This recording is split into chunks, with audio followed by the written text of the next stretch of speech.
So we'll add a little bit more detail now. We've basically been looking at things that we already looked at before.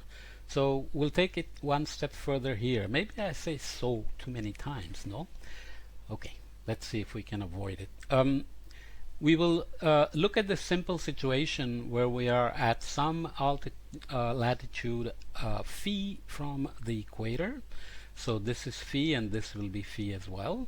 We are looking at an air parcel that's sitting in the atmosphere away from the surface, and we are taking its distance from the local vertical from the axis of rotation. You remember in the past we have made this assumption that A is so large that this can be just estimated as A cosine phi, where this is again phi nonetheless.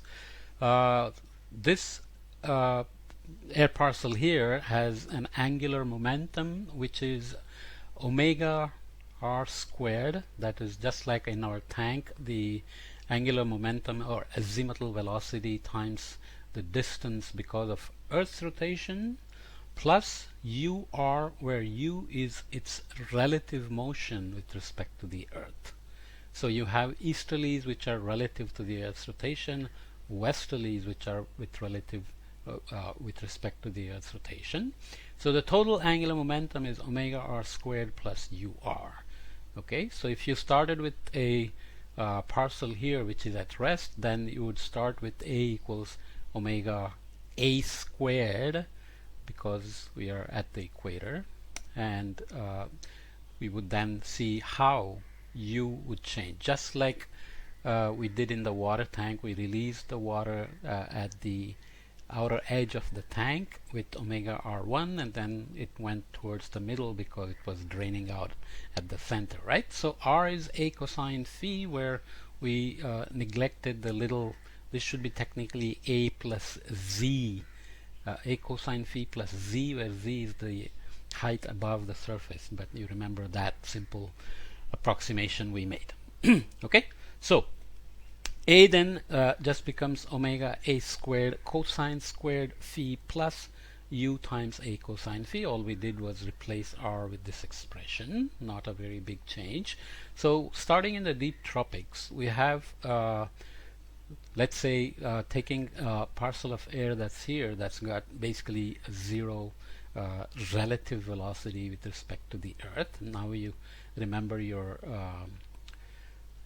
meridional structure of the zonal winds, annual mean, and the seasonality. We said winter hemisphere has strong jet stream and so on, right? This is, again, just to keep looking at it again and again and again to cement the concept in your head. So if you start a parcel of air here with 0 u and look at our idea of Hadley again, saying that air parcels are rising here, taking the angular momentum from the surface and then transporting it towards the pole, then u at the equator would be 0. So at the equator you would start with omega a squared. So you would start I'm not going to go back. You'd start with omega a squared here. A is the distance. And at some latitude, we are looking at phi.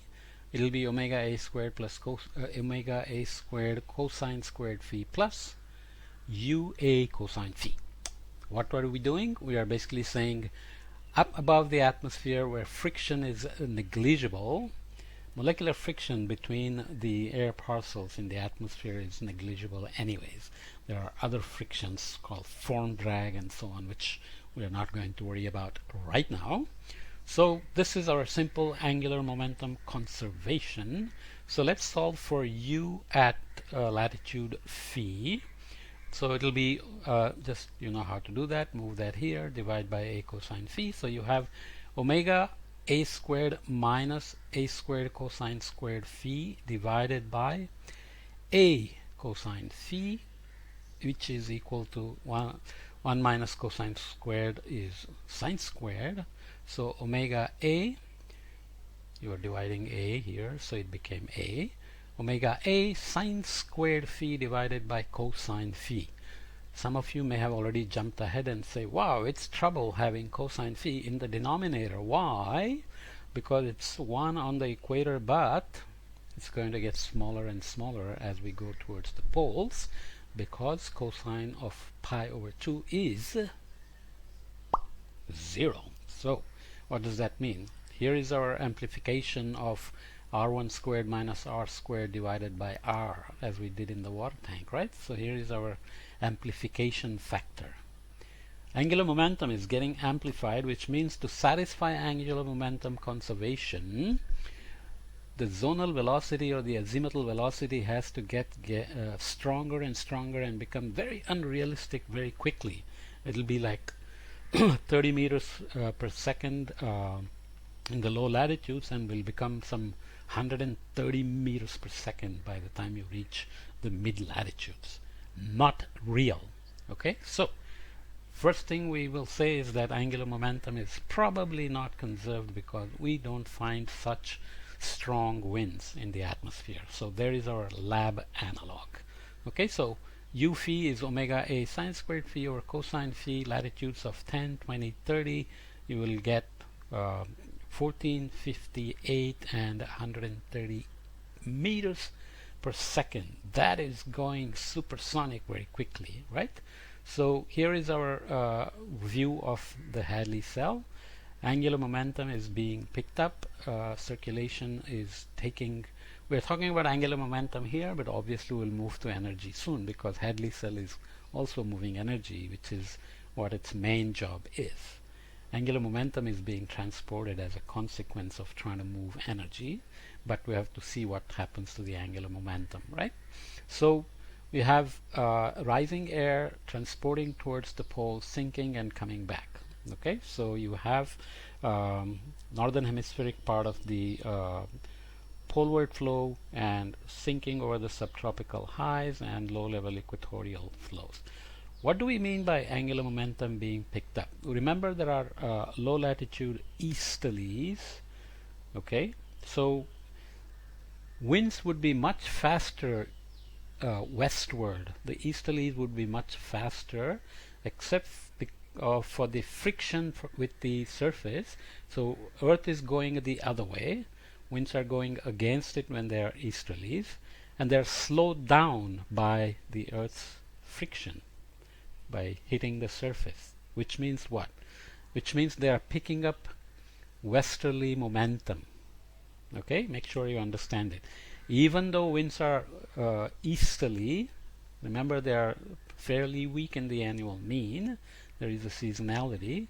They are weak precisely because friction at the surface is slowing them down, which means the Earth is imparting westerly momentum to the atmosphere at low latitudes, which are being transported upward and outward, which is what we are saying, which is what Hadley said, which is what this figure is saying. Angular momentum being picked up, transported, and then this is the Hadley cell depiction, but we have to see what happens to the angular momentum from here to there. Okay, so F gets stronger towards the poles as well. So put this in the picture of the pressure map. We'll see this again. We saw this in the last chapter, 727. We said subtropical highs, subpolar lows, and they move with the seasons as well, as we will see. And we had looked at this for ageostrophic or subgeostrophic flows, but you can remember that this is where the Hadley cell terminates.